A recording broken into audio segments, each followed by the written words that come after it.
thing I wanted to find out is you played like loads of places. You played Wembley, you played the Olympics, you played, you know, all these amazing places. But I know you've been to the Cavern before with, was it?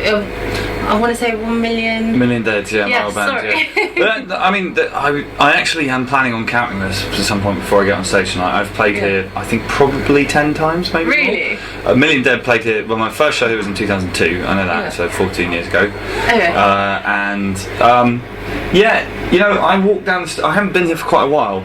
Yeah. But you know, without being overly self-involved, we usually play bigger places than this these days. Yeah. But like, I walked down the stairs there and actually had a bit of a moment, and then like in a nice way, it was like, oh, I love this place. This is great. And you know, Million Dead, with the first show on our farewell tour was here. I played solo here. There's actually a video of that set somewhere, and it was when I was touring, when I was asking for places to stay. Yeah. Before the last song, it'd be like, I've got one more song left. I need somewhere to sleep. Did you manage to find somewhere? Yeah, I did. And it turned into a song, but that will be talked about later. No. That was that was some time ago. That was a long time ago. What is it about the Cavern that made you like? Well, it's. I mean, you know, it's. The underground music circuit, if you like, is based around venues. I've done loads of stuff in recent years for like Independent Venue Week and all that kind of thing, and these places are important. They are the context in which our culture takes place, and without them, the culture doesn't take place. So there's that. But then the thing is, within that, you know, there's a very high turnover of underground places. If I look at the tour dates I did 10 years ago, most of those venues have gone. Yeah. There's a few that are still there, and there's even within that subset, there's even fewer that are still there because they're nice. There are some that are still there just because they're just the only venue in that town or whatever. But it's like there are not that many venues in the UK that are underground independent venues run by good people that have been there for a long time, and this is one of them. I think that sums it up nicely. I do love the Cavern. I like the music that comes out here. I like the DIY punk kind of sensibility. Yeah. And I think that's kind of leads to my next question, which is you recorded this album, the new album that you've got live, I believe. Pretty much, yeah. I mean, well, the thinking with that was, it was my sixth. It is my sixth album, and you know, I don't think that's. If you tell them, oh, this is the sixth album by this band, usually it's like, do you know what I mean? And like, quite a lot of bands get a bit flabby about their sixth album, do you know what I mean? A bit sort of comfortable slippers, kind of, and it's like, I felt like I needed to justify making a sixth album. I needed to give people a reason about it, and I didn't want it to sound like a sixth album. And part of it, I thought about this a lot, part of it is that when you make a debut album, you've got a set of songs that you've rehearsed live, essentially. You know, they've been fine-tuned in a live environment, and you're hungry and you want to headbutt the world. And a lot of bands, when they get to the sixth album, they sort of load into a big studio without any songs and just kind of dick about until they've got something. And is it any wonder that one methodology makes better records than the other? Do you know what I mean? So with that in mind, wrote the songs, rehearsed them with the Sleeping Souls, my band, over a 2-year period in sound checks, and we played them live endlessly played them live.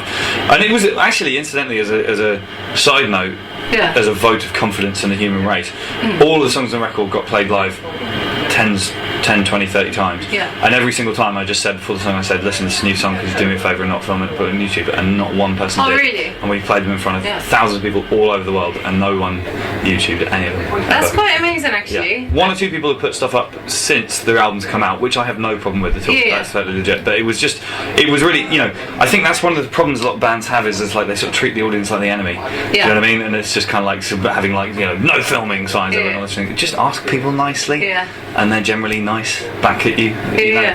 But anyway, so we did that, and then we went in and we cut the record in 9 days. Was it weird going from recording, like, you know, sort of things like you said, you sit in the studio, you record, you come up with things, to go into actually live? This is a studio live album.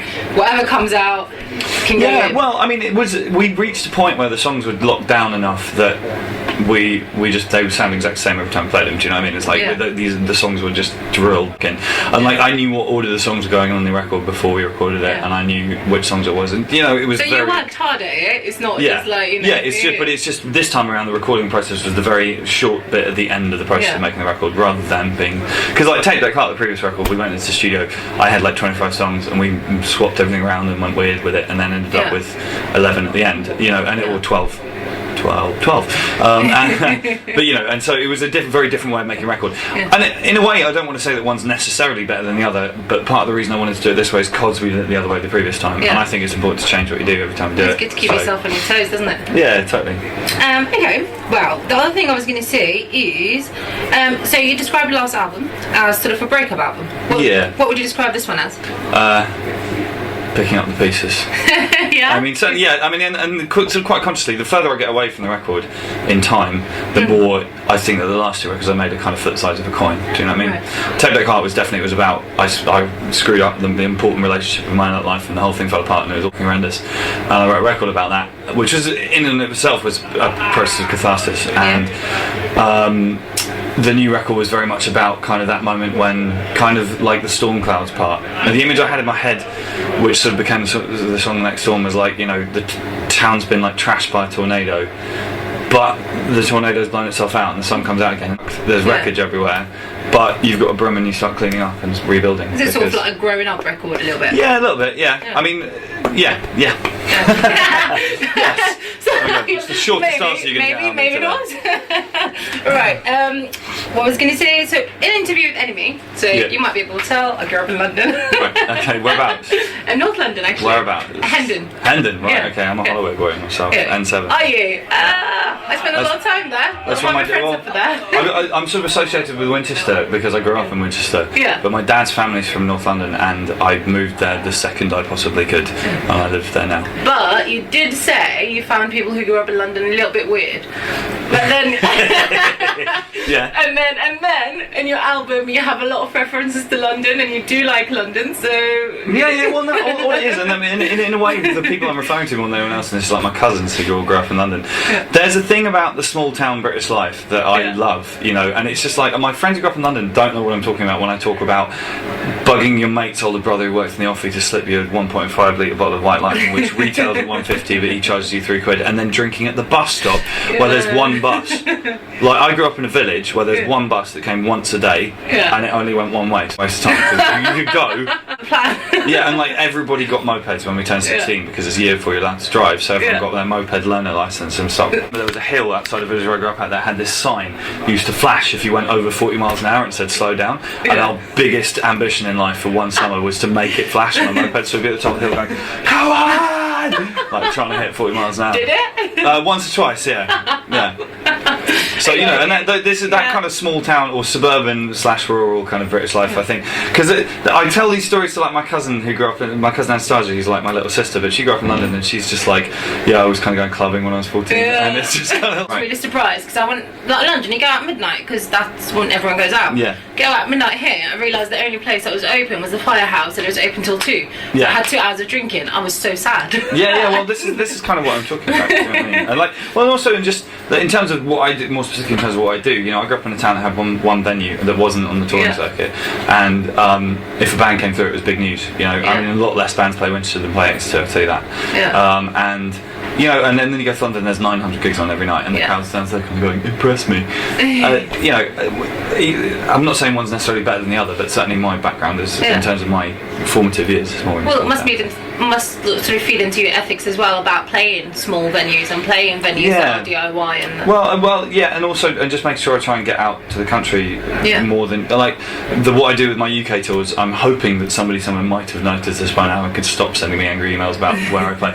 But like we may be it, so we always do one tour where we do the major cities, so we do, you know, Glasgow, Manchester, Bristol, London, Southampton kind of thing, which we just did in November, and then the next UK tour which we do, which will be the end of this year, we're going to do a much longer tour of playing smaller places. I know, we're going to do Wrexham, we're going to do Cardiff, we're going to do Aberdeen. If you switch it from one to the other, it's respect actually for your audience is what it is. It's recognising that not everybody in the world lives in Manchester or London. Yeah, I quite like that, because I think having, like I said, I've been here for 7-8 years. You kind of miss out on the things like gigs and, you know, big names that you'd normally want to see, and you know, it's a different kind of way of doing things. So I do appreciate that. Okay. Well, I just wanted to find out as well if you've heard any of the guys that you're playing with tonight before coming tonight. I haven't, but I'm definitely going to check them out. I mean, I know Pippa. Obviously, I've known Pippa since I first played it. So I've known Pippa for a long time. But it's her new band. New? Is it new? Or well, some sort of threat and the cut-ups. I'm sort of Rory. Yeah. Actually, he's great. He always gets compared to you quite a lot, which he takes as a compliment. Okay, cool, sweet. I love nothing more than watching like bands that we play with below or above on the bill. I think it's good. He's got a band that he's normally plays with, but I think tonight he's doing sort of his own stuff. Cool. And the cut-ups, again, another great extra band. You know, Sweet. both of them I go out to. So. I know a few extra bands in my time. I mean, like the Computers guys and, and like that sort of thing. So there's some people from down this way. And Crazy Arm, well, they're Plymouth, but like we talked Crazy Arm loads back in the day. Yeah. So you know a little bit about the local scene. What do you think of it? Well, this is the thing. I'm not going to pass comment really because I don't want to sound like I know more about it than I do. Yeah, sure. But okay. That's right. Thank you very much. Cool. I Awesome. really appreciate your time. My pleasure. Good night. Oh, go on, thumbs up, comment and subscribe. Thanks.